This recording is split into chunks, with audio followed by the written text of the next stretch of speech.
When most people hear the name Saint Valentine, they picture a kindly priest sneaking around Rome performing illicit marriages for young lovers. Others imagine him writing that very first Valentine note to a jailer's daughter and signing it from your Valentine. Well, these are charming stories, romantic and dramatic, and they fit perfectly into the world of greeting cards. But they raise a question that's worth asking. Was Valentine truly a crusader for love or a myth created by Hallmark and florists to sell flowers and cards? Well, to answer that, we have to go back to the 3rd century. The earliest Christian records mention two men named Valentinius, who were honored as martyrs on February the 14th. A martyr is someone who is killed for their faith. And one Valentinius was referenced as a Roman priest executed on the Flaminian Way. The other Valentinius was the Bishop of Tenrai, also executed during the same era.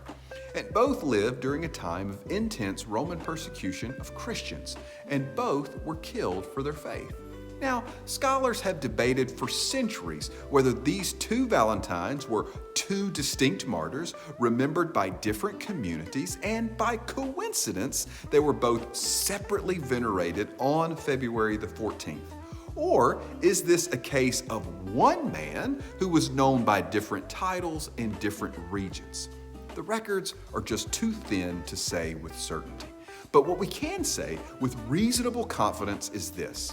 A Christian named Valentinius, which becomes Valentine, was martyred for his faith in the late 3rd century, and the church venerated him very early to be remembered and celebrated as an example of the faith on February the 14th.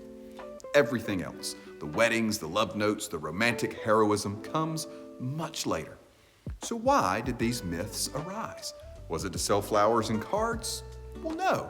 It's because human beings struggle to say, "I don't know." And when history leaves gaps, people fill them with stories, and sometimes with very beautiful stories. The legends we now associate with Saint Valentine began to grow not in the 3rd century, but in the Middle Ages, during the 12th and the 13th centuries.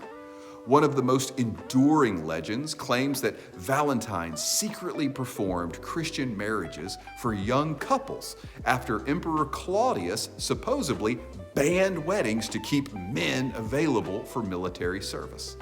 It's a dramatic tale, but it does not appear in any of the early Christian records. Again, this story first surfaces in the Middle Ages, especially in the works like The Golden Legend by Jacobus de Vorgine in the 1200s, where writers freely blended imagination with devotion. These writers wanted Valentine to be a champion of love, so they crafted a narrative that fit the romantic ideals of their age rather than the historical realities of the 3rd century.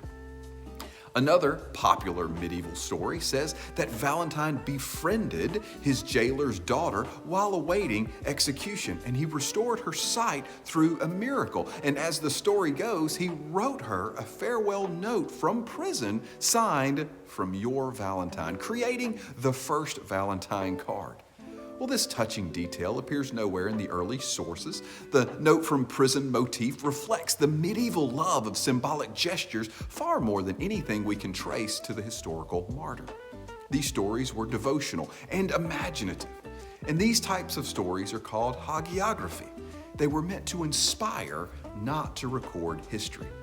And then comes the famed poet Geoffrey Chaucer in the 14th century. In 1382, to be exact, he wrote a poem called Parliament of Fowls to celebrate the engagement of King Richard II. And in it, he casually links February 14th, the date, with the choosing of mates among birds. He did not write on Valentine the man, he just linked the date, February 14th, with lovebirds, and with that single poetic line, the fuse was lit. Other writers followed, and soon Valentine's Day became associated with courtly love, poetry, and romantic devotion. After Chaucer linked Valentine's Day with romance in the late 1300s, other poets and writers quickly expanded the legend of Valentine the man.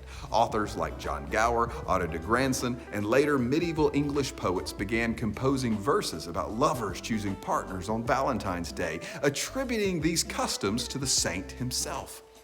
Their works layered new romantic expectations onto Valentine's identity, transforming him from an obscure martyr into a patron of courtly love. These post-Chaucer writers weren't preserving history, they were building a cultural tradition that blended poetry, symbolism, and imagination into the Valentine's Day that we recognize today. And just like that, the martyr Valentine, whoever he truly was in life, became the patron saint of lovers. He also became the patron saint of beekeepers, travelers, and even those who faint. But most famously, he became the patron saint of lovers, happy marriages, engagements, and the like. So after all the legends, poems, and romantic embellishments, what can we reliably say about the historical Saint Valentine? We can say this: he loved Jesus enough to give his life in martyrdom to his Lord and Savior. Why later generations felt the need to pile additional stories on top of such an extraordinary sacrifice is hard for me to understand. His witness was already powerful enough. Saint Valentine thought Jesus was worth more than his own life. What a testimony for the world.